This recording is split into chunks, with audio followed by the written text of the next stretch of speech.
ele parte para o poder da minoria. Por que que a gente acha que a minoria é tão poderosa? Porque a minoria no debate... A gente não acha que ela é A minoria poderosa, a gente não percebe essa A simetria. minoria é muito poderosa, e porque ela tem tanto palco no debate público, se ela é uma minoria. E, teoricamente, a democracia, apesar das pessoas falarem que a democracia é o governo do povo, na prática, a democracia é um governo da maioria. Porém, mesmo num governo da maioria, a minoria se apresenta de uma forma muito forte e coordenando o que a maioria vai fazer. É Por porque quê? ele fala que é a minoria intransigente. Sim. A minoria que não é intransigente, em questão de tempo, some. Mas antes da gente entrar em maioria e minoria, ele traz aqui uma coisa das formigas que eu achei muito legal. Ele falou assim, estudar formigas individuais quase nunca, por isso que antes de ele entrar nas minorias, ele fala do o e o todo. Estudar formigas individuais quase nunca nos dará uma indicação clara de como funciona a colônia. Para isso, é preciso entender uma colônia de formigas como uma colônia de formigas, nada menos e nada mais, não como uma coleção de formigas. Isso é chamado de propriedade emergente do todo, pela qual as partes e o todo são diferentes. Ou seja, eu não posso estudar o Joe e falar que a sociedade se comporta desse jeito, porque o Joe, enquanto ser social, precisa de se comportar de uma maneira que não necessariamente ele se comporta na vida individual dele. Sim. Eu não posso olhar para um e falar, pela Vitória eu sei como os brasileiros se comportam, porque não é simétrico isso. E aí ele entra, então, nas minorias. Se isso não é simétrico, se o não pode falar por todos, por que a minoria, em geral, delega leis e delega comportamentos para a maioria? Que é o que ele chama de minoria intransigente. Por que essa minoria é chamada de intransigente? Minoria intransigente, não lembrava desse termo, não. Ai, ficou muito na minha cabeça. Ok, mas eu acho que mais pra frente. O que eu ia trazer é que existe um termo chamado kosher, que são alimentos, bebidas que se comportam de acordo com a lei judaica. Os judeus, a não ser em Israel, eles são minorias. Só que eles, aqui ó, nos Estados Unidos eles são 1%, segundo os dados que ele trouxe aqui.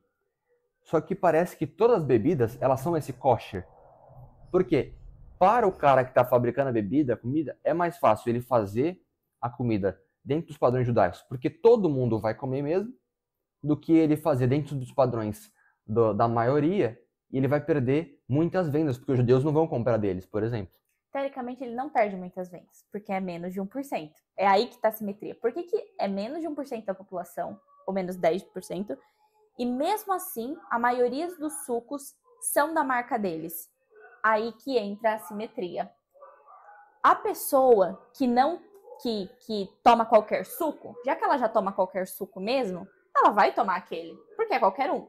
O cara que é minoria, Ele só nunca toma vai esse, tomar. ele nunca vai tomar outro, então ele só toma esse, então vamos produzir esse.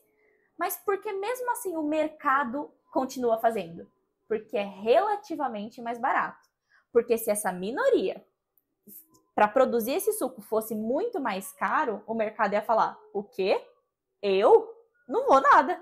Ele que se vire. Agora, como é barato e eu consigo ganhar 10% ou 1% de mais clientes, para mim tanto faz. E ele até fala aqui, ó, seguindo essa premissa, eu acho que aqui fica muito mais claro. Apliquemos essa regra de uma forma mais divertida. Uma pessoa honesta jamais cometerá atos criminosos, mas um criminoso se envolverá prontamente em atos legais. É isso. A pessoa que não toma suco, que toma suco, vai tomar aquele. Mas o que não toma, precisa daquele específico. Então vamos fazer um que todo mundo toma. E é isso. E aí ele traz isso no criminoso. E aí é por isso... Ai, calma, como é que eu... Que às vezes é tão complexo que às vezes eu me perco na explicação. O criminoso, a pessoa que é ética, ela sempre será ética. Ela nunca será o criminoso. Mas o criminoso poderá ter atos éticos. E essa minoria é o que preocupa. Preocupa? Sim. Eu não achei que ele trouxe preocupação Daqui à minoria. a pouco ele vai começar a falar que ele vai chamar de... Minoria intransigente só... Não preocupa. Não é a minoria que preocupa, no que eu trouxe do que ele falou. Quer dizer, no que eu acho que ele falou. O que preocupa é que tem uma hora que a minoria começa a causar mal à população. Aí essa parte da minoria preocupa, mas não todas as minorias preocupam. Eu não acho que... Eu usei a palavra errada, não é preocupa. Na verdade, é uma assimetria que ele identificou. Por que a maioria está seguindo as regras da minoria? Porque, às vezes é mais benéfico para o mercado, fica mais barato para o mercado. Ou 2, a minoria tem uma premissa tal que os outros acabam se adaptando para não causar um desconforto universal. Então, para o bem de todos, adequamos a essa minoria. E ele chama de intransigente, pelo amor de Deus, gente, não porque ele não gosta de minorias, porque hoje, se falar um negócio desse, esse canal cai amanhã. Mas ele fala intransigente porque elas são muito daquele jeito. Ele fala, por que o cristianismo, que só tem um Deus, teoricamente, o paganismo é muito mais democrático, né? Você tem vários deuses, você pode adorar o que você quiser. Mas por que o cristianismo cresceu tanto e só ele permaneceu? Porque eles são intransigentes. Esse é o único Deus e a gente não vai aceitar.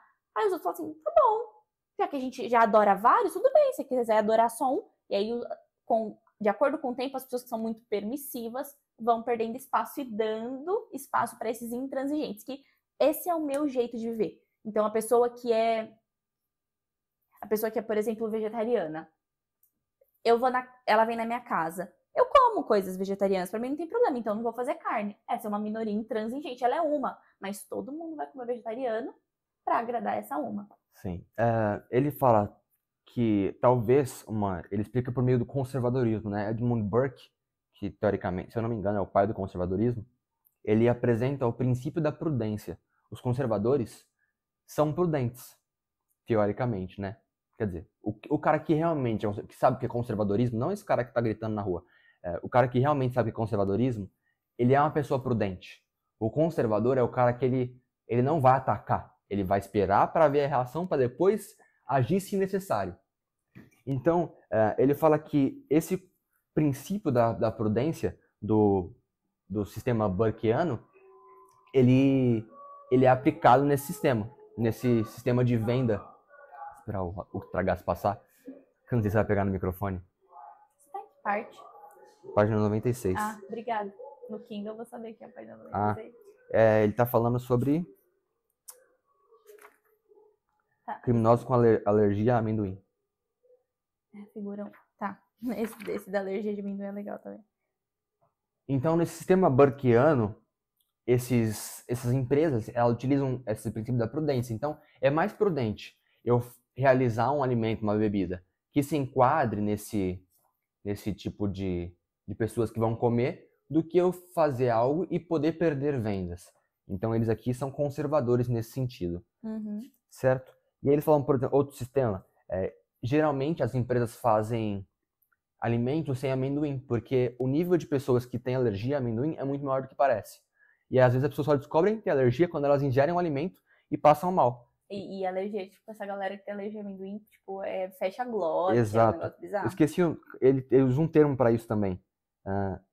Enfim, só que a maioria das empresas fazem produtos sem amendoim, ou quando tem amendoim, colocam de forma bem grande. Contém propriedades de amendoim aqui para as pessoas não comerem. Mas ele fala, olha uma outra assimetria, que ele até trata como injustiça. Na escola, lá pelo menos na região dele, as crianças não podem comer nada com amendoim, porque eles não vão se expor ao risco de ter uma criança que tem alergia a amendoim e possa ter um problema. Então, o que eles fazem? Não tem amendoim nas receitas, para não ter esse risco. Porque se uma criança passar mal, a repercussão disso é tal que gera muitos malefícios à imagem da escola. Os pais não confiarão mais na escola. Ele fala, olha o poder dessa uma criança que tem a possibilidade de aparecer. A todas as outras que podem gostar de amendoim deixarão de comer em prol dessa uma que tem um risco muito grande. E o risco dessa uma é tão grande que leva ao risco da ruína dessa escola. Então, essas são as assimetrias que muitas vezes a gente não identifica na sociedade.